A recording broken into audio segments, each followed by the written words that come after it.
Hello दोस्तों, कैसे हैं आप सब। स्वागत है आपका हमारे अपने चैनल पर, जहां आपको समय समय पर मेरे द्वारा क्रॉस ड्रेसिंग कहानियां देखने को मिलती हैं।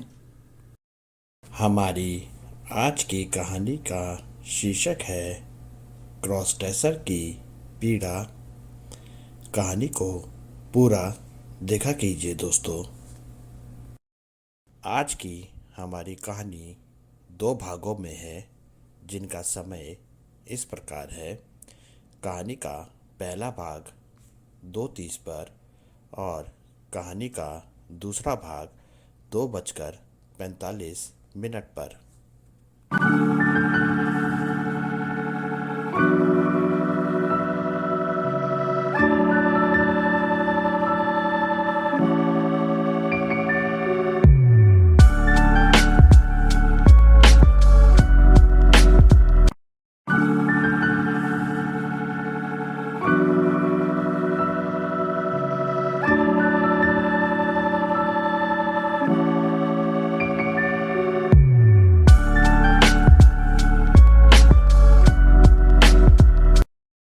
यह बात भी मैं आपको बता देती हूँ।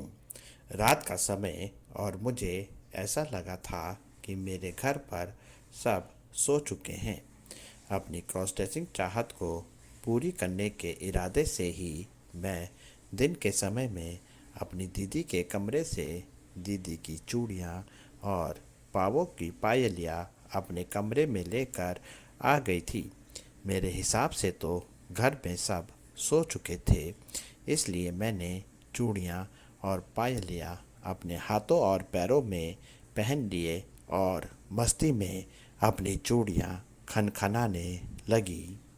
तभी कलाइयों से आने वाले मेरे चूड़ियों का शोर सुन मेरी माँ मेरे कमरे में दरवाजे के पास आकर खड़ी हो गई।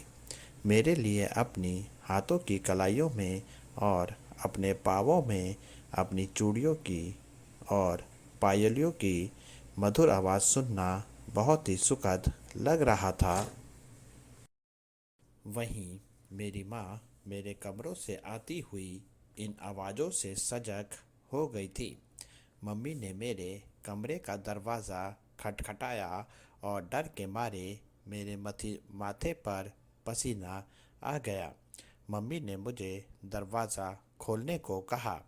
मैंने डर से चूड़ियाँ और पायलियाँ कमरे में छुपा दी थी, पर मम्मी ने कमरे से चूड़ियाँ और पायलियाँ ढूंढ ही ली।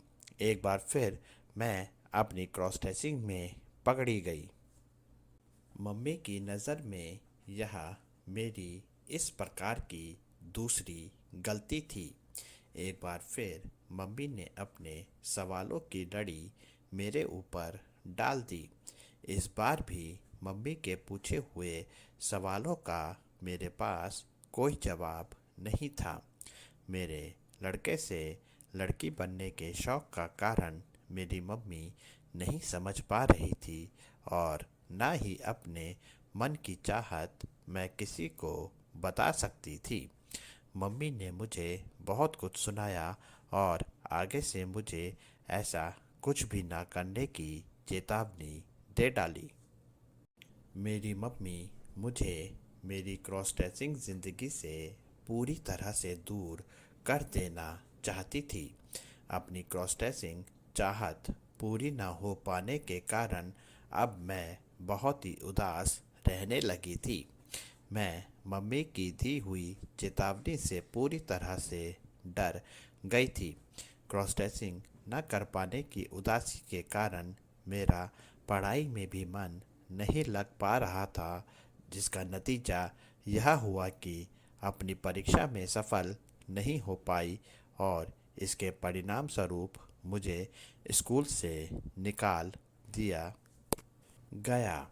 मेरे लड़के से लड़की बनने के शौक़ के बारे में घर में अभी तक सिर्फ मेरी मम्मी और दीदी को ही पता था, पर जब मैं परीक्षा में उत्तीर्ण नहीं हो पाई और मेरा स्कूल से नाम काट दिया गया, तब मम्मी और पापा ने मुझे खूब डांट लगाई और तब मम्मी ने मेरे इस नए शौक की जानकारी मेरे पापा को दे दी। मम्मी की नज़र में मेरे परीक्षा में उत्तीर्ण ना होने का कारण मेरा यह नया शौक था। पापा को जब इस बात की जानकारी हुई तो उन्होंने मुझे मेरी क्रॉस ड्रेसिंग को लेकर बहुत बुरा बुरा कहा और घर से निकल जाने तक को कह दिया। इसके बाद एक दिन मैं घर के काम से बाज़ार गई तो मैंने बाज़ार में किन्नरों के एक समूह को देखा। मेरी क्रॉस ड्रेसिंग बहुत समय से बंद थी और ऐसे में जब मैंने उन किन्नरों को रंग बिरंगी सलवार कमीज़ और पूरे साज श्रृंगार के साथ देखा तो मेरी क्रॉस ड्रेसिंग चाहत बहुत ज़्यादा बढ़ गई। एक तरफ मैं थी जो अपनी क्रॉस ड्रेसिंग चाहत पूरी नहीं कर पा रही थी और दूसरी तरफ मैं किन्नरों के उन समूह को देख रही थी जो रंग बिरंगी साज श्रृंगार में थे। मैं बाज़ार से ही किन्नरों के पीछे पीछे चलने लगी और किन्नरों के घर के पास पहुंच गई। कुछ किन्नरों ने मुझे देखा और मुझे अपने साथ घर में ले गए। इतने किन्नरों के बीच में मैं अकेली थी। किन्नर मुझसे उनके घर आने का कारण जानने लगे तो मैंने उन्हें बताया कि मैं आपकी तरह बनना चाहती हूँ। मेरी बात को वह सब मजाक में लेने लगी और मुझे घर वापस जाने को कहने लगी। मैं अपनी ज़िद पर अड़ी रही। किन्नरों की गुरु माँ ने मुझसे मेरे घर के बारे में जानकारी ली तो मैंने उन्हें कुछ नहीं बताया। मैं बस उनके साथ रहने की ज़िद करने लगी। मेरे बचपने को देख किन्नरों की गुरु माँ ने मुझे वहाँ रुकने को कह दिया। उन्हें लगा था कि कुछ दिनों में मेरा यह बचपना ख़त्म हो जाएगा।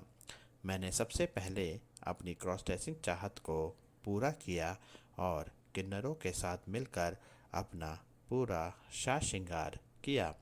कुछ दिन मेरे पूरी मस्ती के साथ बीते।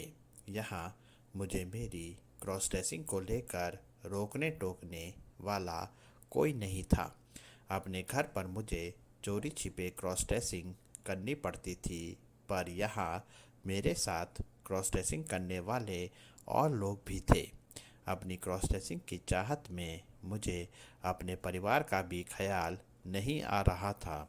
अभी तक मैंने यहाँ रहकर सिर्फ घर में ही क्रॉस ड्रेसिंग की थी।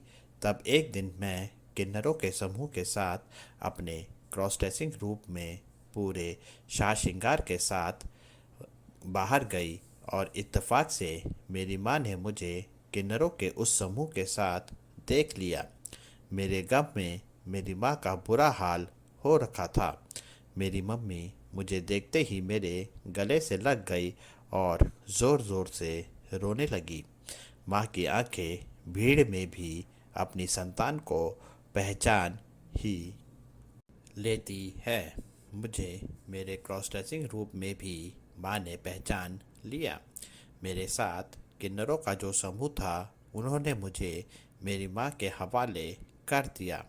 मैं माँ के साथ घर नहीं आना चाहती थी। मैं अपनी क्रॉस ड्रेसिंग से खुश थी और घर में मुझे फिर अपनी क्रॉस ड्रेसिंग से दूर होना पड़ता। मुझे माँ के साथ न जाते देखते हुए किन्नरों के समूह ने माँ से अकेले में बात की और माँ ने मुझे आश्वासन दिया कि मैं जैसा रहना चाहूँ घर के अंदर वैसे रह सकती हूँ। मैंने माँ के आश्वासन पर विश्वास कर लिया और माँ मुझे लेकर घर आ गई। घर आकर माँ मेरे सामने बहुत रोई और मैंने माँ के आंसू साफ करते हुए माँ को अपने मन की स्थिति बता दी। मैंने माँ को बताया कि मेरा शरीर एक लड़के का पर मेरी आत्मा एक लड़की की है और मैं अपनी आत्मा की सुनकर एक लड़की जैसा अपना जीवन बिताना चाहती हूँ। मेरी माँ ने मुझे अलग अलग अस्पताल से मेरा इलाज करवाना शुरू कर दिया। उन्हें ऐसा लग रहा था कि जैसे मुझे कोई बीमारी लग गई है और बीमारी का इलाज करवाकर मैं पूरी तरह से ठीक हो जाऊंगी।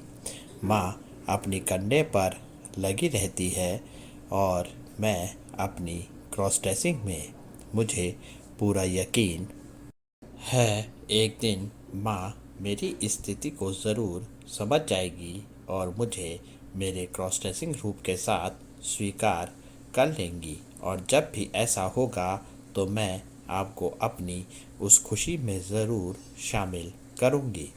कहानी कैसी लगी कमेंट सेक्शन में ज़रूर बताइएगा। नई कहानी के साथ मिलते हैं जल्द ही। आपका अपना नैन भास्कर।